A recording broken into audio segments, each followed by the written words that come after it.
Bueno, bienvenidos de nuevo a su canal Angelus Novus. Ahora vamos a proceder a la lectura de Anarquía y Cristianismo de Jacques Ellul. De repente, a la hora de la lectura, se me comienza de repente a querer cerrar la garganta. Voy a tratar de procurar de estar tomando más agua en el momento de la lectura. Disculpen si de repente interrumpo en ese sentido por tomar agua. Y prosigo desde la página 23, en que el autor, creo que puse por ahí 22, pero no me había dado cuenta, ya estaba leyendo hasta la página 23. Estamos en la página 23 donde Jacques Ellul habla del rechazo al juego político.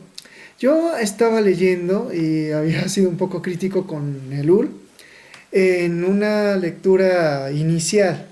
De hecho, yo me había quedado como que, bueno, Jacques Ellul no se ponía en sí a la participación política necesariamente. Y de hecho aquí ya vamos a comenzar sobre este mismo argumento atómico, por decirlo en una forma de silogismo. Y en que él dice, hay que rechazar radicalmente la participación en el juego político que no puede cambiar nada importante en nuestra sociedad. Esta es demasiado compleja. Los intereses y aparatos están demasiado integrados unos con otros para que podamos modificar algo por la vía política. El solo ejemplo de las multinacionales basta. La izquierda en el poder es incapaz de cambiar la economía de un país a causa de la solidaridad económica mundial. Esto lo había leído ayer. Creo que aquí me detuve bien para ver que Jacques Ellul está diciendo la política no basta para cambiar las cosas, a lo cual justamente por causa de la complejidad de la sociedad yo tengo que estar de acuerdo. Esto lo estudia en la física, en la econofísica y también la matemática, para el caso de la sociología. Aquellos que decían que la revolución debía ser mundial para que no se llegara solo a un cambio de poder tenían razón. Entonces hay que renunciar a actuar. Es lo que hemos escuchado sin cesar cuando sostuvimos una tesis radical, como si el único modo de acción fuera la política. Creo que la anarquía implica primero la objeción de conciencia. Aquí va a comenzar aún más una crítica a Jacques Ellul, ahorita se va a ver. Como si el único... Creo que la anarquía implica primero, de nuevo, la objeción de conciencia a todo aquello que constituye nuestra sociedad capitalista o socialista degenerada. Yo diría que socialista, incluso marxista, yéndome a Bakunin. Pero recordemos que Ellul llega a posterior de cuando ya está el socialismo, que sería incluso una forma de socialismo leninista. A esto se referirá Jacques Ellul como un socialismo leninista, a lo que él se opone, e imperialista, porque igual sea burguesía o comunista, blanca, amarilla o negra, objeción de conciencia que no se puede limitar al servicio militar, sino a coacciones y obligaciones impuestas por nuestra sociedad, objeción al impuesto, tanto como a la vacunación o a la escuela obligatoria, etc. Por supuesto soy favorable a la enseñanza, pero a condición de que esté verdaderamente adaptada a los niños y que no sea obligatoria, entre comillas, le pone obligatorio. Si de manera manifiesta el niño no está hecho para, entre comillas, para aprender datos intelectuales, hay que modelar la forma de la enseñanza sobre los dones de la niñez. Aquí yo diría talentos. En cuanto a la vacunación, pienso en un ejemplo notable.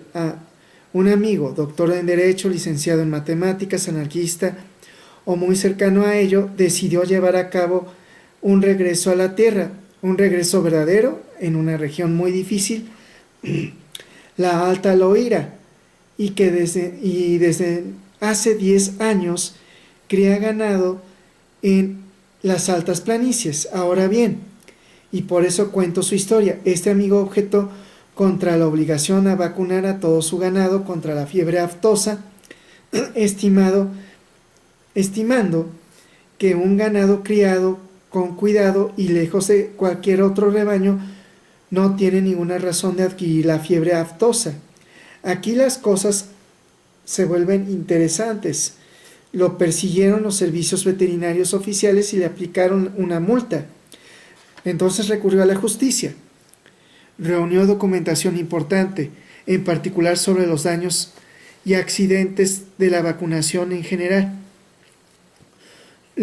Primero lo condenaron, pero apeló y obtuvo información de biólogos y veterinarios eminentes. En la apelación se exoneró triunfalmente. Este es un muy buen ejemplo que podemos retomar como espacios de libertad en el ahogadero de la actual reglamentación. Pero hay que quererlo y no dispersar la acción, atacar un punto y ganarlo haciendo retroceder a la administración y la reglamentación. Tuvimos una experiencia comparable en nuestra lucha contra la misión interministerial de acondicionamiento de la conquista aquitana.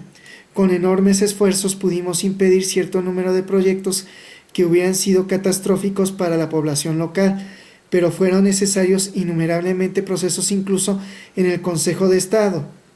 Evidentemente, solo son pequeñas acciones, pero si se llevan a cabo, si estamos vigilantes, podemos llegar a hacer que el Estado recule, siempre y cuando tengamos en cuenta que la descentralización llevada a cabo con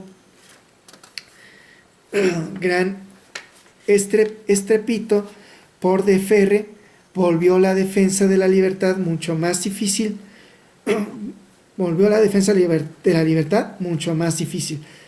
pues el enemigo no es hoy en día el Estado central, sino la omnipotencia y la omnipresencia de la administración. Aquí detengo en la página 26 con la crítica necesaria a este tipo de anarquía. Porque sí, es cierto lo que dice Jacques Ellul. Oye, tal vez para ciertas poblaciones ya no sea necesaria la vacunación. Bueno, aquí es donde uno tiene que ser muy crítico a Jacques Ellul. En el capítulo 1, este tipo de anarquía es la que sí tiene que ser criticable, por no demás, dentro de lo criticable, en la lógica que se aplica para cierta forma de anarquía, en un juego competitivo, en una anarquía competitiva. Y en ese sentido, es como que criticable lo que Jacques Ellul comienza a decir en este capítulo. Uno se queda, ¿en serio? Pero no ha pasado con los movimientos antivacunas, y eso en la actualidad, que resultan más perjudiciales para la sociedad que realmente benéficos.